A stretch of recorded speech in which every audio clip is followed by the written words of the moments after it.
Hey there friends, Dave Paulides, Canadian Missing Project copyrighted edition for our video channel. And this is a missing persons segment. Thanks for being here. You are greatly appreciated.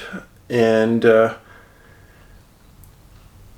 every villager that subscribes to this channel, I walk around sometimes during the day thinking, wow. With great numbers come great responsibility in my mind. And I try to make sure that I keep up with the needs, the interests, and the research that we're doing as a group. And as I've stated 50 times to you, I wake up every day and I tell myself I didn't wake up to be mediocre. And it sometimes drives Angie crazy because I probably work more than anybody you know as far as hours and time and effort. And to that end, I've read a lot of books from people that are geniuses that I feel like I'm that big next to these people. Now everybody knows by now that our latest documentary, Missing 411, The UFO Connection, is out. You can go to Amazon, Vimeo, and iTunes and watch it. If you want a Blu-ray or DVD, come to me and at our website, NA, like North America Bigfootsearch.com, and get it. And it's amazing how many people still like DVDs and Blu-rays, so I think that's great. Thank you. Before we get started, the UFO connection definitely has something to do with people who are taken somehow. Now, I don't know if they're taken by our government or they're taken by entities from another planet, but they're taken somehow. And in this movie, we talk about an abductee. And his story is in the movie. And part of the monstrous amount of reading I do, one of the people that, to me, changed the world for abduction research is Dr. John Mack. He's written a couple books, but this is one of them. And Dr. Mack, let me read one thing on the back cover to you. When respected Harvard psychiatrist John Mack, MD, first published these astonishing results of 4 years of intensive research and investigation into alien abduction, he unleashed a firestorm of controversy. Now, in this paperback edition, Mack answers his critics, both believers and skeptics. Mack focuses on 13 ordinary Americans from nearly 100 case studies who tell dramatic, inspiring, and remarkably similar stories, repeated visits from large-eyed beings, mysterious instruments, telepathy, invasive medical procedures, hours missing from their lives, journeys of personal transformation, and startling messages about the future. Now, Mack was a psychiatrist from Harvard. He had an MD degree, a brilliant man. And he started to become interested in abduction research and how these people who claimed abduction were affected in their lifetime. And he started off trying to treat them from a medical angle, and that maybe they had some kind of psychological condition that he could help with. And that evolved to a point of him saying, no, there's something else here, after years of research. And Harvard didn't like it. And there was a lot of bad will going back and forth. But Mack kept going. And there's another famous quote. Life is 10% what happens to you and 90% how you react to it. Lou Holtz. famous sports coach. And I think the way Mack responded to the adversarial surroundings at Harvard was great. He just delved deeper into it. And what he published was unbelievable. Here's one review from the LA Times. Provocative. This book is a challenge to any reader. It raises questions about how we live on this planet and with each other that the Western mind and culture will not be able to ignore for too much longer. It also raises questions about the nature of reality, of time, space, energy, and the true nature of humanness. It opens a door to a very serious redefinition of life as we know it. San Francisco Chronicle said, strange and disturbing. Something is powering this rash of abduction claims, making it worth the kind of serious investigation Mack presents here. And when I was reading Dr. Mack's work and the professionalism and the facts that he presented, it's kind of the way I wanted to go with the UFO connection. I didn't want to make it some funny charade. I didn't want to make it some glamorous Hollywood work that was super entertaining. One of the things I wanted to do was pack it full of facts that caused people to walk away and think about it. To the point that they went back and watched it again because they wanted to make sure that they understood what I was saying. That's the way John Mack was. Very, very strangely, Dr. Mack was killed in an automobile accident. There's been some allegations that the same night that he was killed, somebody with the same name was killed in the same city. I don't know if that's true, but I find it fascinating if it is. But I find the fact that he was killed in an auto accident, what a horrible waste of a genius man.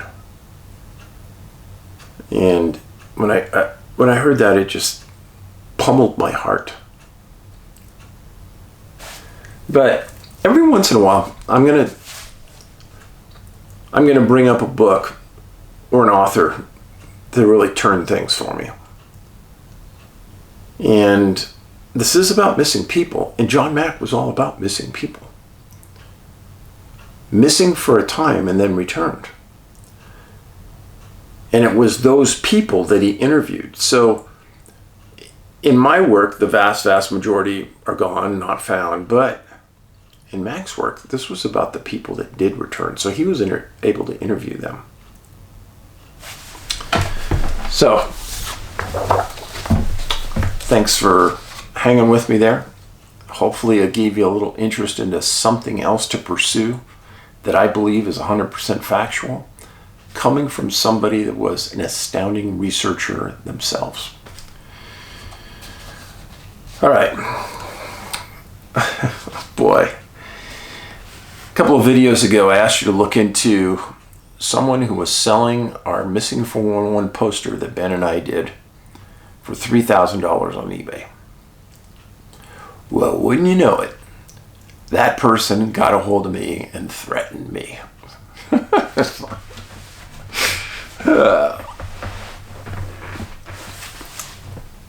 You know, if you don't call them off, if you don't get them away from me, I'm going to take you to court and I'm going to sue you and you're ruining my livelihood and I may never be able to post again on eBay. He went on and on. And I was very polite. And I said, my intent, and I'll say it here, my intent is not to ruin that guy's life. My intent is not to get him thrown off eBay. If I found out who he was, and if he had purchased things from my channel, he'd never purchase them again, guaranteed. But weirdly, that guy couldn't find him purchasing anything on my channel. But I wanted him to look in the mirror. and say, hey, is this really what we want to do to our fellow humans? Knowing that they could go over to here to this website and get that poster for $20, and I'm going to go take advantage of somebody and charge them $3,000. And then he went on to say, what do you care what happens to things after you sell it? You shouldn't care at all. You might have a point. But then again, the point I tried to make was, what about caring for your fellow human? And here's the analogy I went to. Let's say a loaf of bread costs $5. And a tornado goes into a town, or hurricane goes into a county and destroys everything. And there's one store standing that has 100 loaves of bread. And instead of charging $5, that store charges $5,000 for a loaf of bread, or $500 for a loaf of bread. Think it's right? There's actually laws against that in some states. No, I don't think it's right. I think you're taking advantage of people at some of their weakest moments.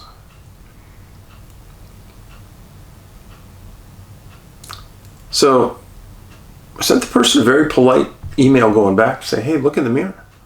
Is this really what you'd want to get known to be, as somebody who's taking advantage of people? And I said a few other things, but I was polite.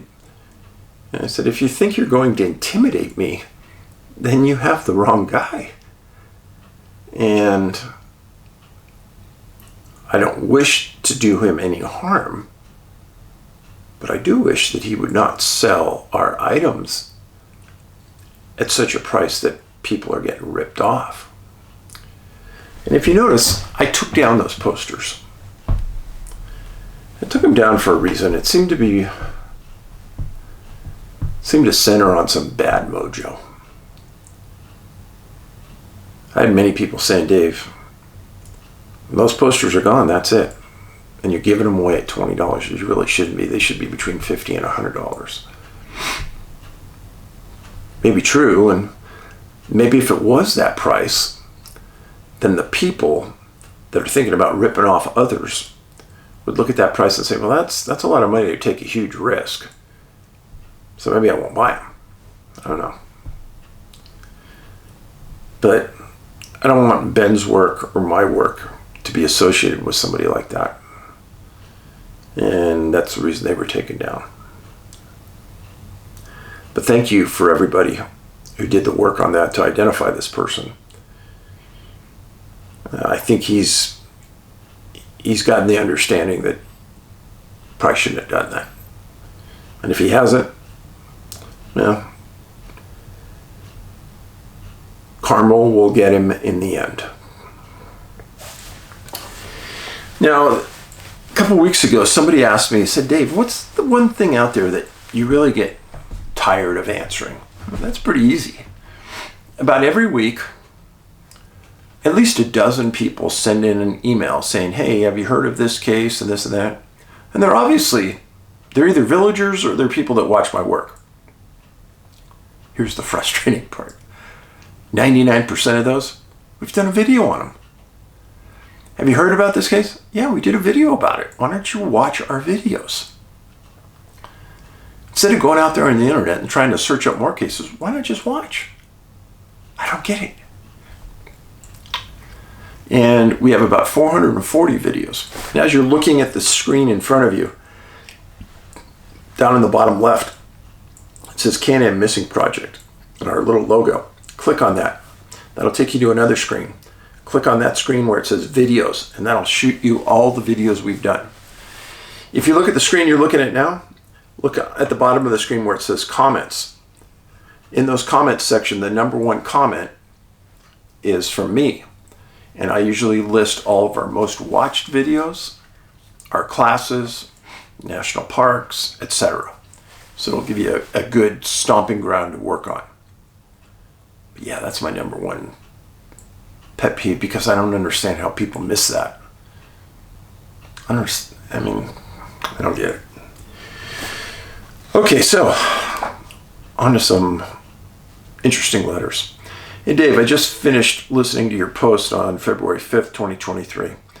I'm writing to tell you that the areas around Elk Creek, Prospect, Crater Lake, Diamond Lakes, and Butte Falls in Jackson County, Oregon are filled with Bigfoot. I've had several encounters myself. In Prospect, the locals have told me of Bigfoot wandering through the little town at will. The residents are so used to it they barely notice. They won't talk to outsiders about Sasquatch, and they have barely talked to me, and I'm a local. Anyways, just wanted to let you know. Well, I've written about this in my Bigfoot books. Spent a lot of time around that area, and I have some fascinating stories from that area. My Bigfoot books, The Hoopa Project, Tribal Bigfoot, and Bigfoot Wild Men and Giants. Next letter. Hey Dave, after watching your latest video here, the boy that was found without shoes, again like many other stories of people found without shoes, socks, doesn't mention the condition of the feet. Strange. Because in their minds there's nothing strange about it. Now, to an investigator who's been working on these kind of cases for years, the condition of the feet is tantamount to me, but it's almost never talked about. Also, the boy who was pictured wearing glasses. There's no mention if his glasses were on him or not. That would be of interest. And again, I give you what we can find in the research. If there's no mention, I'm not making it up. Lastly, the story men in Oregon. Wow, that's unbelievable. 3 adult experienced hunters disappear. Very strange. That's why you got the story. It's very, very strange. I live in Grants Pass. Sasquatch have been sighted all over here. I work as a janitor at the Asante Three Rivers Medical Center. I'm semi-retired and have spoken to several people who have either seen them personally or have property with acreage that have had old established game trails that these beings travel yearly. Also, $8 Bridge on the Illinois River. There have been many sightings also around the Oregon Caves, Applegate River, etc. So anything that happens in Southern Oregon is of interest to me. Why the cover-up by our government? Why a narrative that these beings are apes? Good question. All I know is from working for the government, Los Angeles Department of Water and Power, when they tell you no need to look over here, everything is fine, haha, you're right. That's when you question everything. Yeah. So why the narrative, these being apes? It's a really good question. Makes no sense to people who have followed my classes, right? But why the cover-up by our government? I truly think it's because they can't control. What they can't control, they won't admit to. And what they can't study, they won't admit to, because it shows an ineptitude by the government.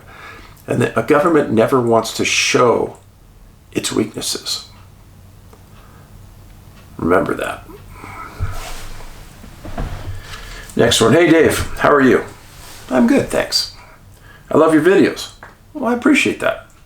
They're interesting and really give me a lot of interesting things to think about. I just finished watching two of your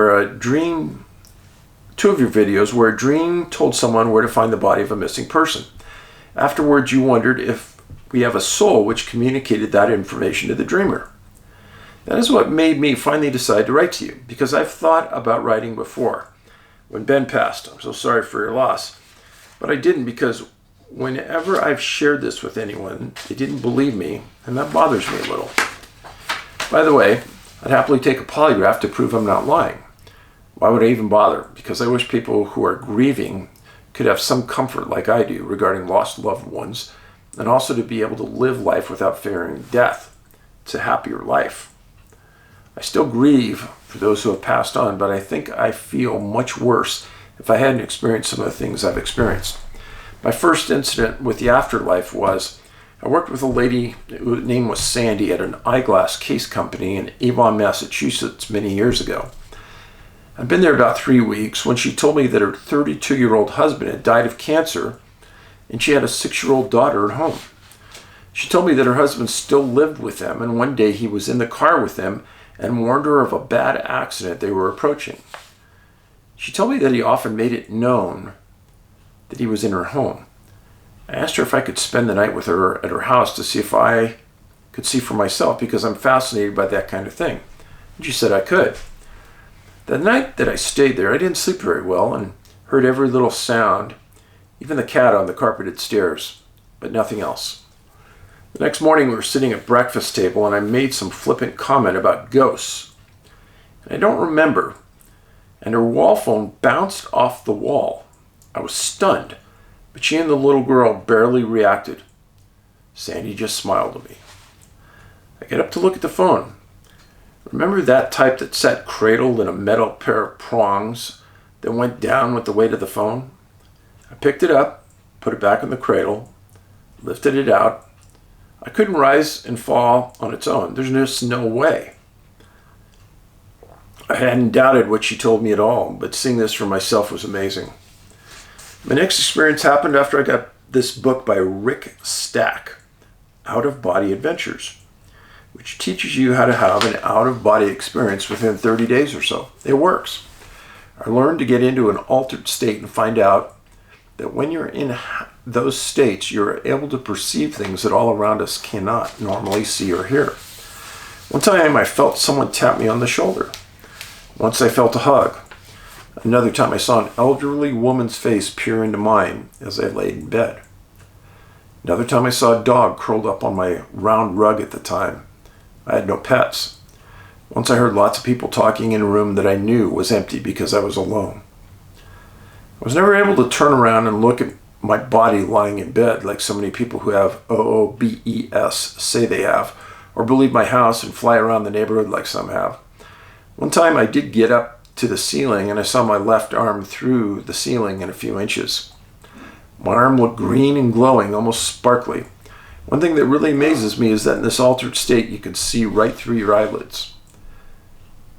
I hadn't had one of those episodes for about 15 years. There isn't time to explain why here, but I have read that everyone who has them while they sleep, and I believe it's true, it seems like a natural thing. I also believe that some dreams are actually real experiences in other dimensions. This is a very strange world we live in. I'm amazed at some of the things I've come to believe in just the past decade. Thanks for all your hard work and your comfort you give to people who are suffering. You're greatly appreciated. I'm glad you found Huck. Dogs are truly healers. Yeah, they are. And you know what? DOG is backwards. I get reminded of that regularly. Hey Dave, my girlfriend and I just watched Missing 411, the UFO Connection, for the second time. We said the same thing again. Excellent content, interesting facts, and so many other great points that would take me too long to list. I really find it hard to believe that anyone can badmouth and or slander this documentary. Anyone that can slander or badmouth this is obviously going out of their way to lie. Like I've said in the past, if it wasn't for all the hard work you have done that has kept me from thinking about the horrible situation I landed myself in, I'm almost 100% positive I wouldn't have made it. Sorry if I ramble, I'm just really want you to know how much your honesty has helped me through the hardest time in 42 years. I don't know how to say it without being a broken record, but I have kept a total stranger, thinking the light at the end of the tunnel isn't an oncoming train. Thank you so much, sir, not just for me. My girlfriend and all the people that care about me know your name. Speaking about mental illness and the way you make sure that anyone that is listening knows that there is help. Sorry for the ramble, but as hard as this is to believe, I wouldn't still be here if it wasn't for you. Thank you. You actually saved my life. I'm forever in debt.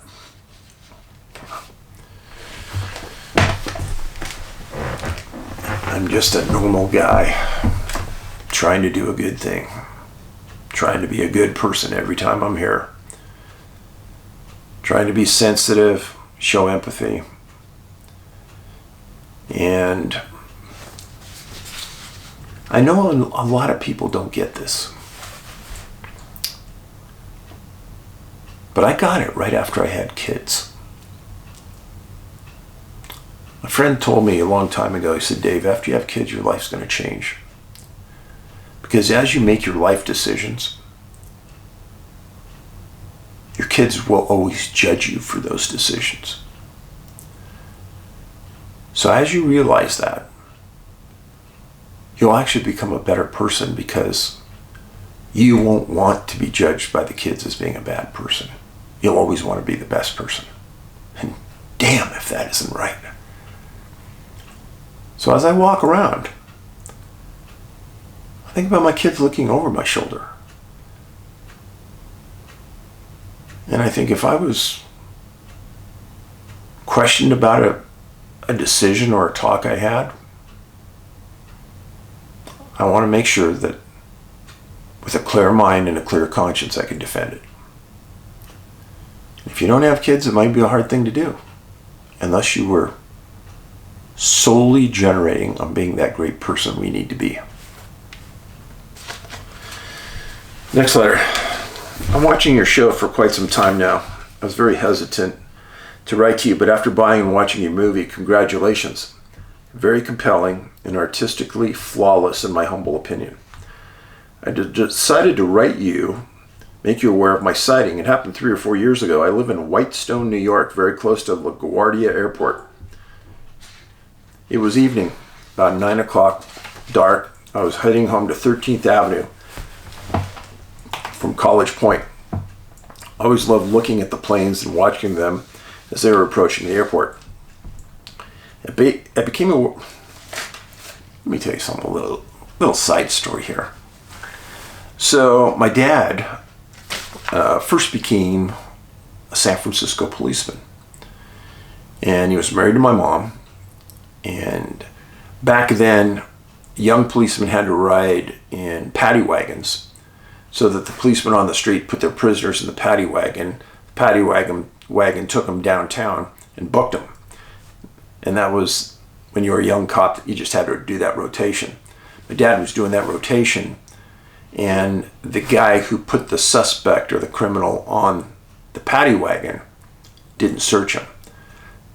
And he got on the paddy wagon, and he turned immediately as soon as he was on, pulled a knife out, and started to stab my dad and a couple other cops that were on the paddy wagon. And it was after that night, my mom said, you gotta quit. I can't have you doing this. And so my dad hung out for another 4 or 5 months, took the test to be a fireman, and spent 31 years as a San Francisco fireman. And after about 15 years, he had enough seniority to make his way to San Francisco International Airport, where he worked for, I don't know, till his retirement. And the airport was kind of a cool place to go as a kid. They let you, the captains and the assistant chiefs actually would allow firemen to bring their teenage kids up there to spend the night if you were obviously a boy. And I did that several times. And oh man, if there's people listening, they're going to get mad. Remember, I like to fish. So at the airport, San Francisco Airport borders San Francisco Bay. And the fishing in the bay in spots is actually pretty good. And they have 2 firehouses at San Francisco Airport. One is this huge firehouse. It's probably like 10 engines in it. And then another one is a crash house way out by the middle of the airport, in the middle of nowhere. And there's 2 engines there.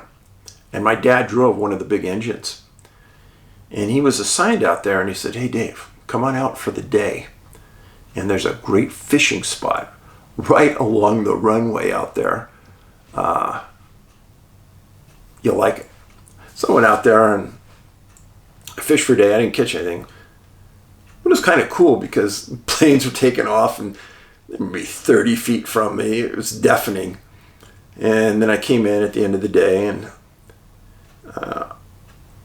if you don't know, firemen are really good cooks.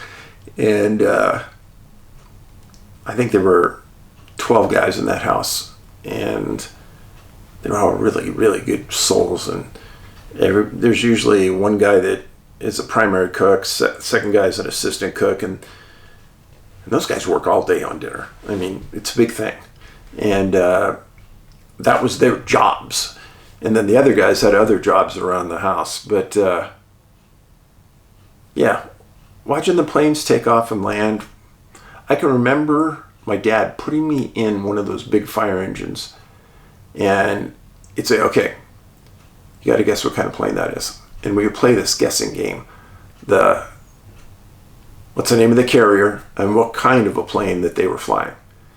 And since we were at the crossroads of 4 runways, all of them went by us really quick, and those were good times. I had a good time watching that.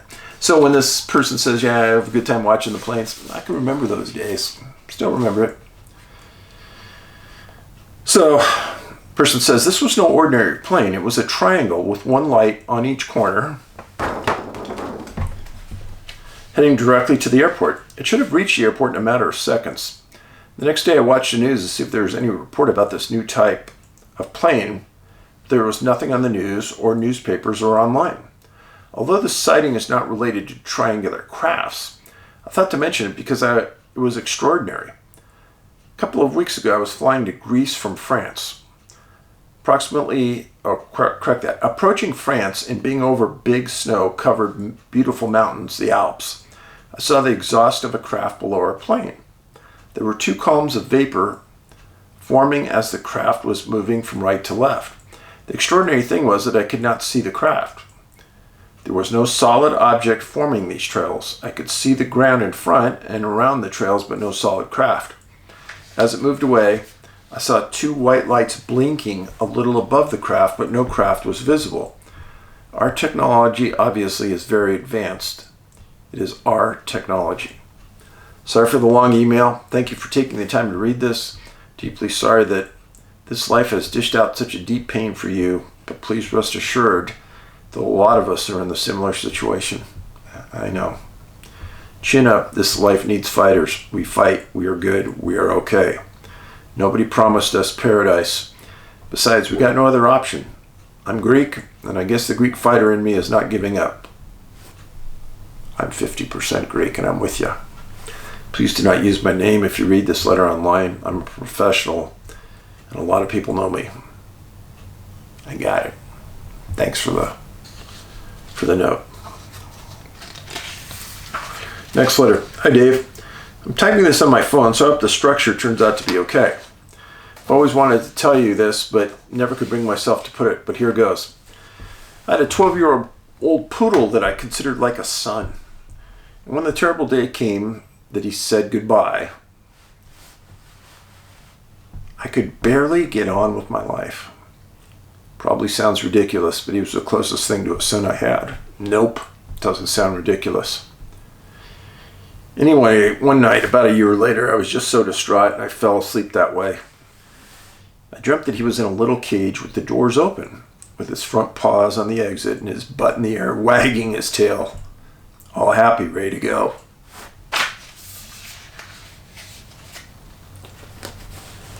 I realized I had to let him go. I had to set this little spirit free. That dream helped me so much. I was able to release him, although I still feel near him. I'm not comparing my little dog to the magnitude of losing a human son, but I just wanted to share that with you. It helped me so much. My poodle was never in a cage. FYI. Thanks for that. That note reminded me of our second German Shepherd that I had growing up. I was close to that dog. Dog's name was Mishka, and Mishka is German for bear. She's pretty dark in color. And I went away to school. It was my second year. And my parents called and said, hey, Mishka's really ill. If you want to see her before she passes, you need to come home.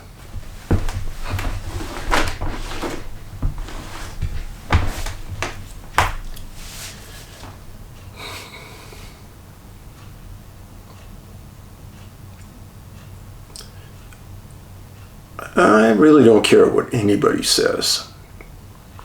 Animals are a gift. And they have souls. I agree. And when I came home, Michigan was in a really bad way.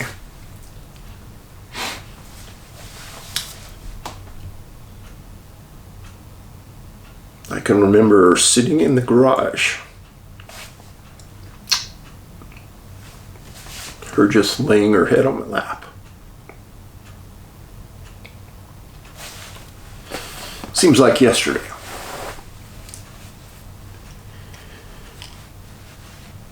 I don't understand how people can be cruel to any animal. And I hear about these things that some people do, and it just blows my mind. But when animals have so much love to give us, and all they want is really love in return. Yeah, that had a huge impact on my life when that happened. So no, I understand this person writing this letter 100%. Hey Dave, first off, I'd like to apologize in advance for the length of this email. Second, I would like you to note that I've been aware of your work for a number of years, and I've been continually impressed with your humility and the impartiality you express as you go about your various investigations. Most recently, I've been following your Bigfoot 101 series since you started it several months ago, and more than anything, I've appreciated the insights into your demeanor and general attitude towards seeking the truth. It speaks volumes about your character and what you look for in answers and explain circumstances, not answers that support conclusions. Thank you. I'm not trying to flatter you or blow smoke anywhere. I just want to establish that everything I've read or heard or seen from you lends itself to the impression that you are a critical thinker and a highly skilled and credible researcher. Were not for the fact, I would definitely not be writing this email to you today because I have zero interest in associating with or lending aid to hucksters. Hucksters? You mean like my dog? No, I know what you mean.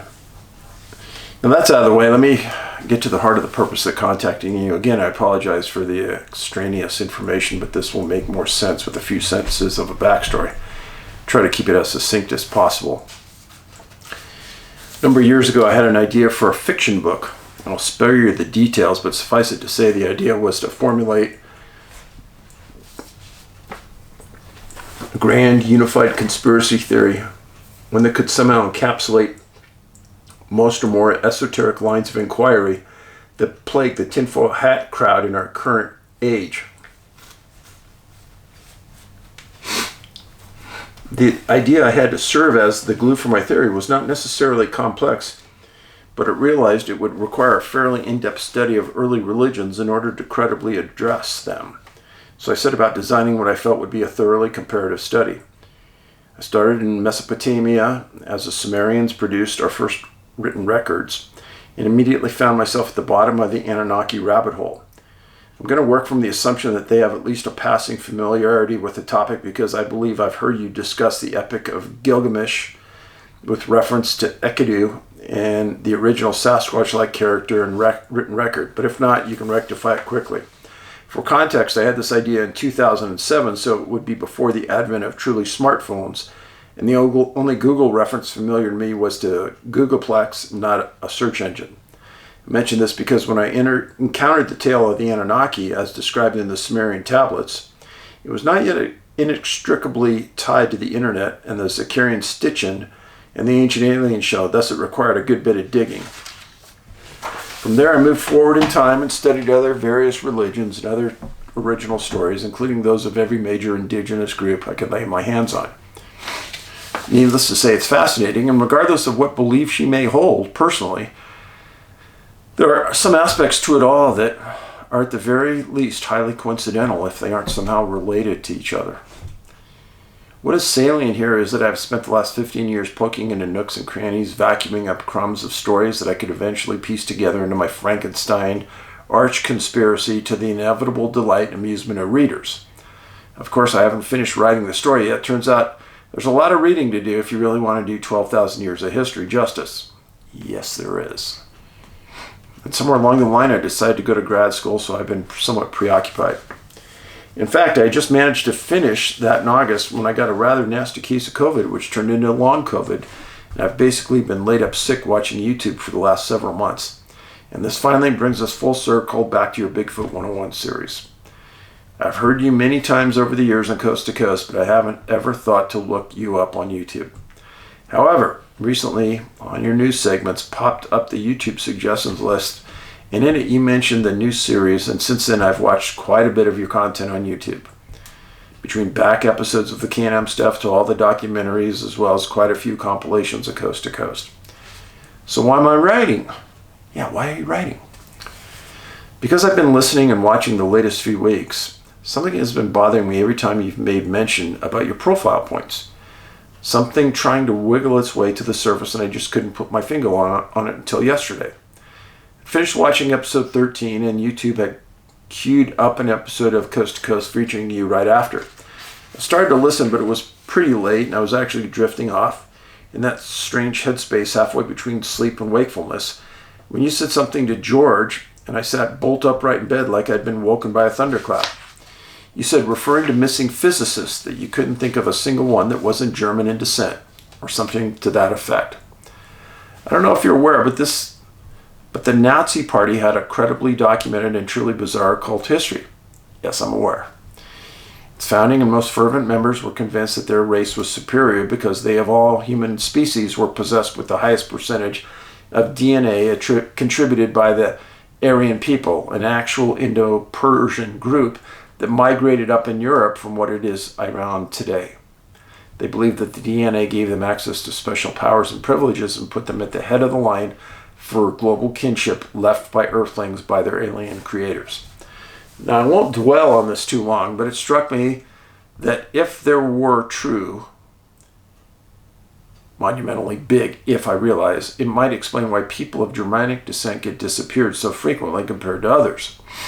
If whoever is doing the collecting is interested in groups like cattle and elk, it is so extraordinary to consider whether they might have also identified certain human DNA groups that they need or want sample from. If they do longitudinal studies on animal populations, it seems incredible to think that they wouldn't do the same with humans. The really chilling thought here is maybe they're not interested in humans per se, but in the alien race that created humans, again, according to some theories in place. What's interesting about this is that we might be able to reverse engineer their collection and figure it out for ourselves. We have 100% of the technology in place to do it. Wouldn't it be interesting to see the results of a comparative DNA analysis on family members of the missing?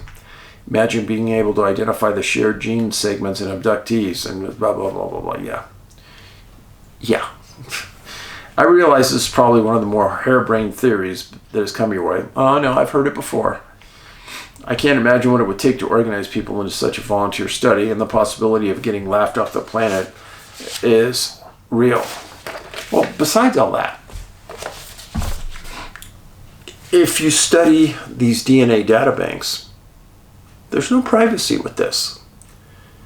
And giving up your DNA is a big deal. There's a lot of rumors that medical groups want your DNA.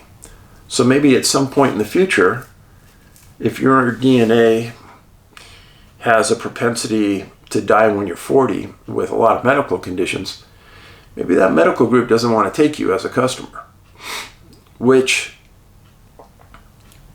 I think in the future could happen. So giving up your DNA to a group to study, personally, I wouldn't do it. I think it'd be fascinating to do, don't get me wrong, but the cost would be enormous. Anyhow, just food for thought. I know you like to share your viewers' letters and others. I think it's a great letter, but I prefer to stay anonymous. I've invested a good deal of money in an expensive degree, and I'd like the opportunity to leverage it for a better job before being outed as a conspiracy nutbag. No conspiracy nutbag about that. I think it's a great idea. I think it could get some great results. Thanks for the letter. See, that's why we read these letters. Some people out there don't get that. But those letters I just read, fascinating stuff. And thank you for keeping it coming, you guys and ladies and young people. I I have learned as much from reading those letters as just about anything else in life. So it makes me think. Now let's get to the missing people segment. You're going to see some similarities in some of these. First one, a young boy named Yvon Pelletier, 4 years old. Missing August 14th, 1967 at 6 p.m. What's the most common time that somebody disappears? 4 p.m. He lived in a little village 18 miles north of Edmundston, Maine. The town was called Van Lambert, New Brunswick. He lived in a little tiny community with just a handful of homes around his. And his mom went out at 6 o'clock to call him for dinner. He wasn't there. So the mom went out, searched the woods, called for other neighbors. Eventually the RCMP were notified. One of the articles on this case called Yvon slightly retarded for the time. This was 67. Now, where did this happen?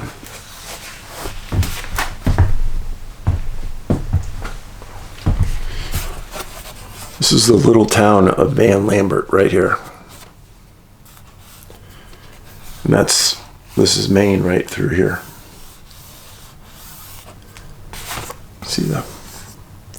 This is New Brunswick. Now, to give you some idea, if you watch TV, the show on the History Channel called Oak Island is right here. And yes, Dave has chronicled missing persons cases in that area. So, Van Lambert is the town. The RCMP heard about the case, and they dispatched a canine unit from Fredericton to come to the town. The dog's name was Warrow, W-A-R-R-O, kind of a cool name. And put it on the trail where the boy was last seen at the house. All of the canines that our police department used all came from Germany. They were initially trained in Germany, and they all had German commands. And they were phenomenal dogs. And the handlers would take those dogs home, and they were the family dog when they weren't working. Almost all those guys had kids. Dogs never abused the kids. They were just ideal. Back then, the dogs cost about $20,000. Probably cost way more than that now. But anyhow, Warrow came on, couldn't pick up a scent. Again, the boy was disabled, slightly retarded according to the words in 67. And the RCMP searched for 8 days. There were rivers, lakes, ponds, multi-day effort. Everybody in the town and towns around came. The boy was never found. Now, during that time, it rained. The boy was disabled. There was water all over the region. Canine searched. It's one of those cases that boy should have been found. At 4 years old, you're looking at about a 2 to 3 mile radius from the point last seen, which was his house. In the little community of Van Lambert, everybody knew everyone else. There was hardly any traffic in that community. So where in a big community we would think, oh, it's probably abduction by sexual deviant. In this case, I don't think so. I think something else happened. And that's the reason why we chronicle these cases and we talk about them. And we show the profile.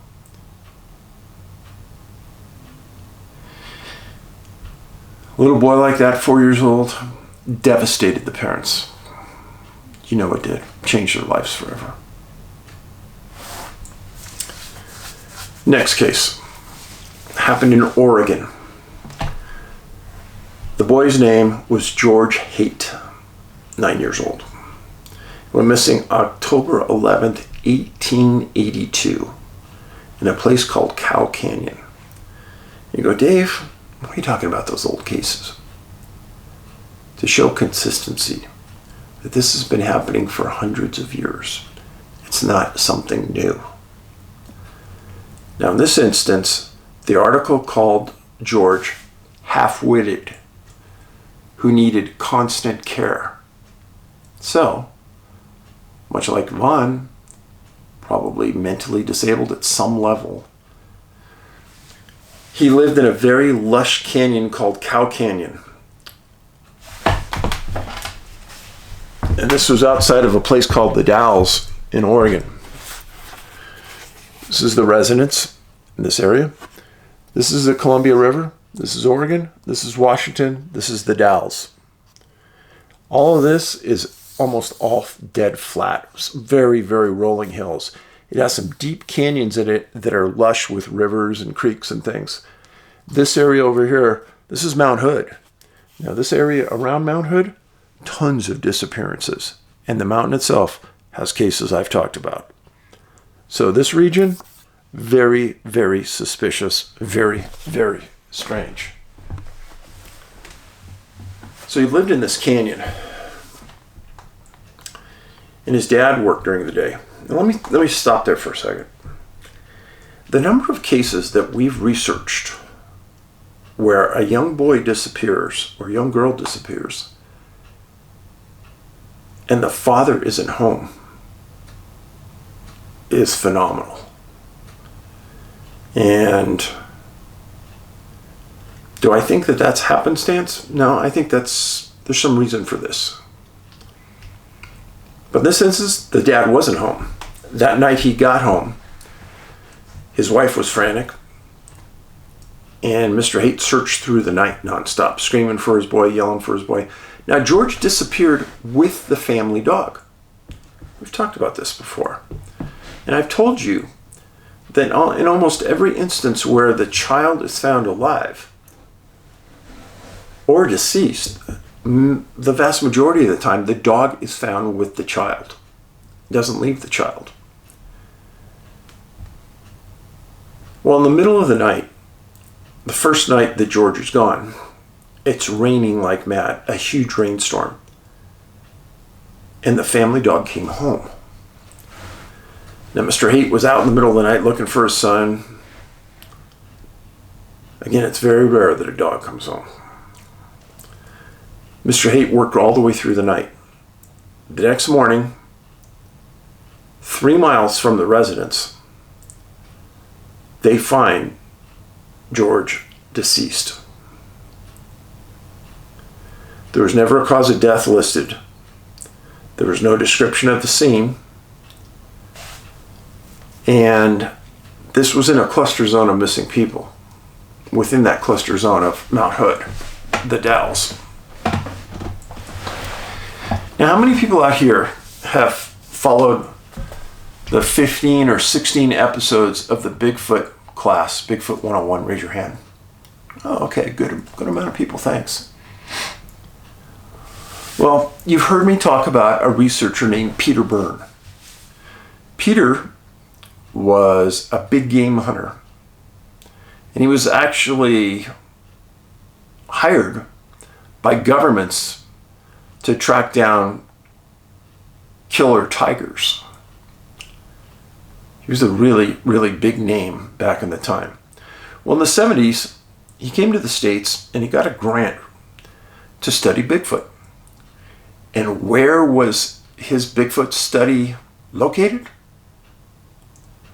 The Dalles.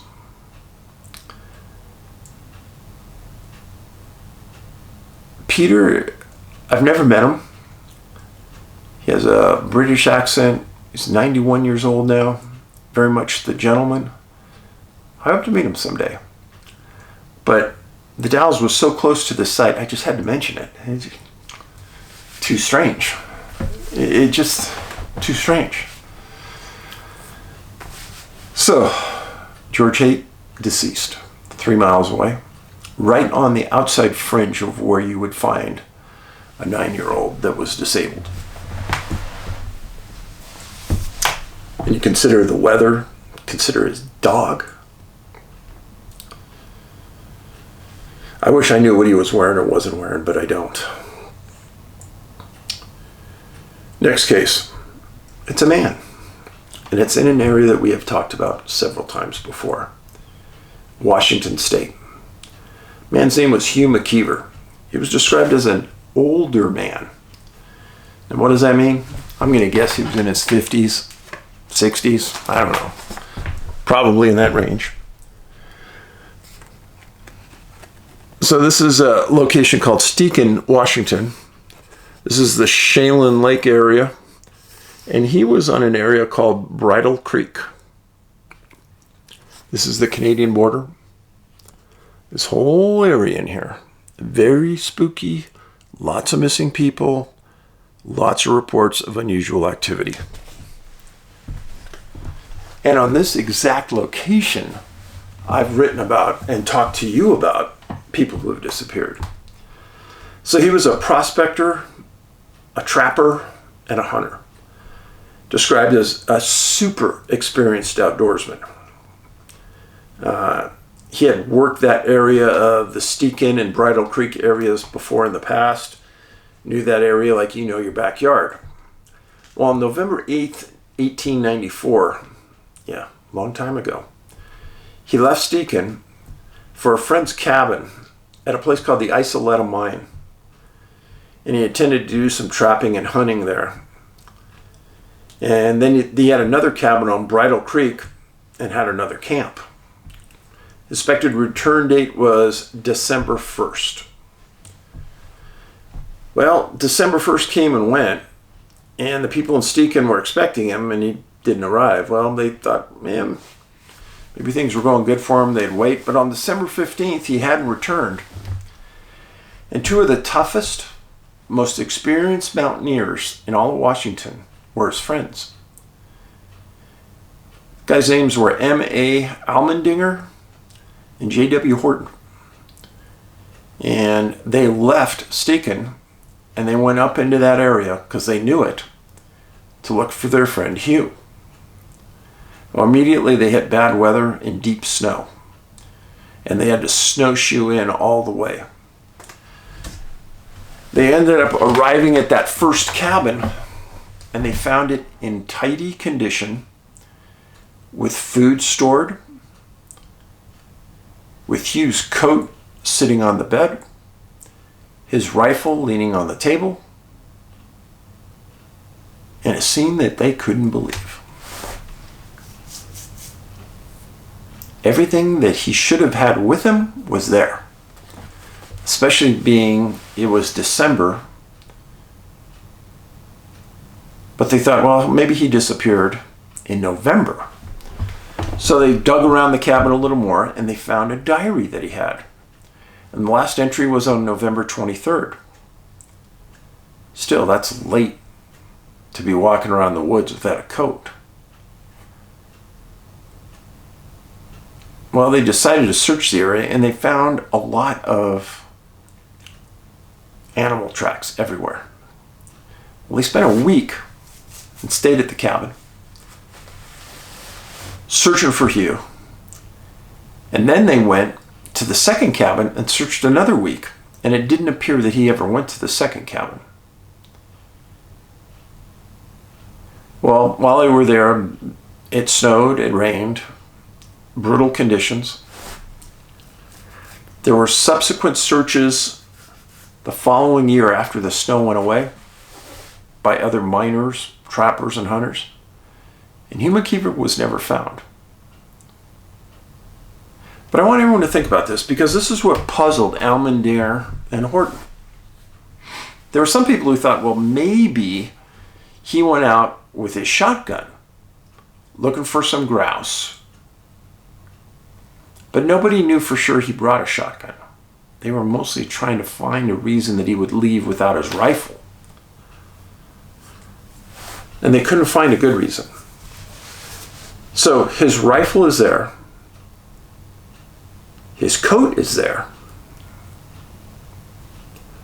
I've stated before, if you were going to walk out and use the bathroom, yeah, I don't think I'd be taking my rifle unless I knew grizzly bear were between me and the bathroom.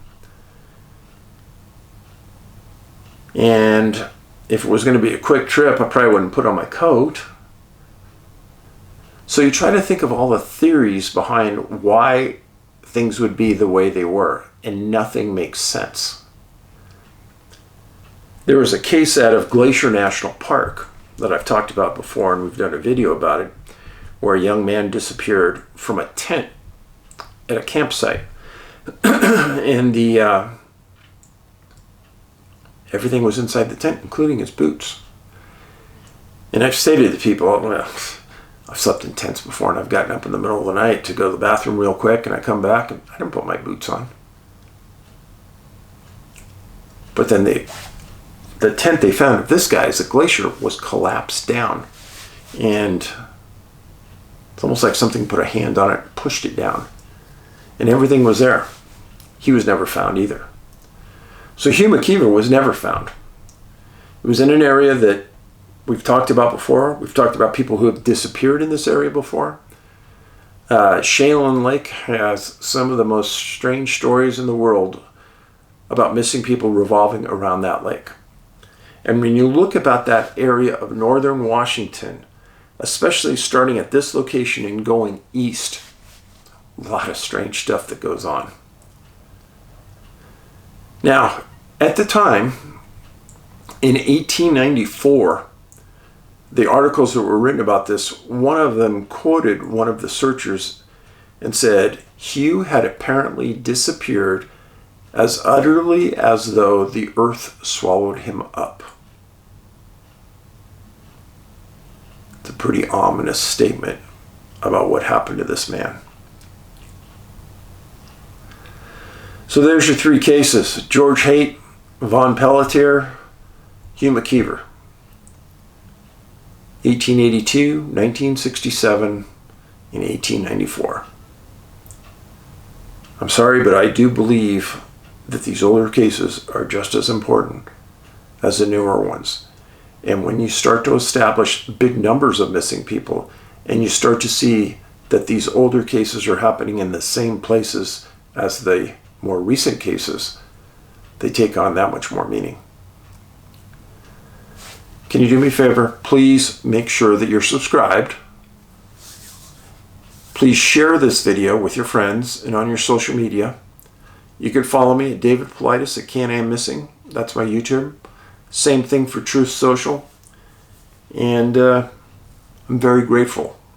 I'm humbled that you're here. Be nice to your neighbor. Do something nice for the community when you're out today.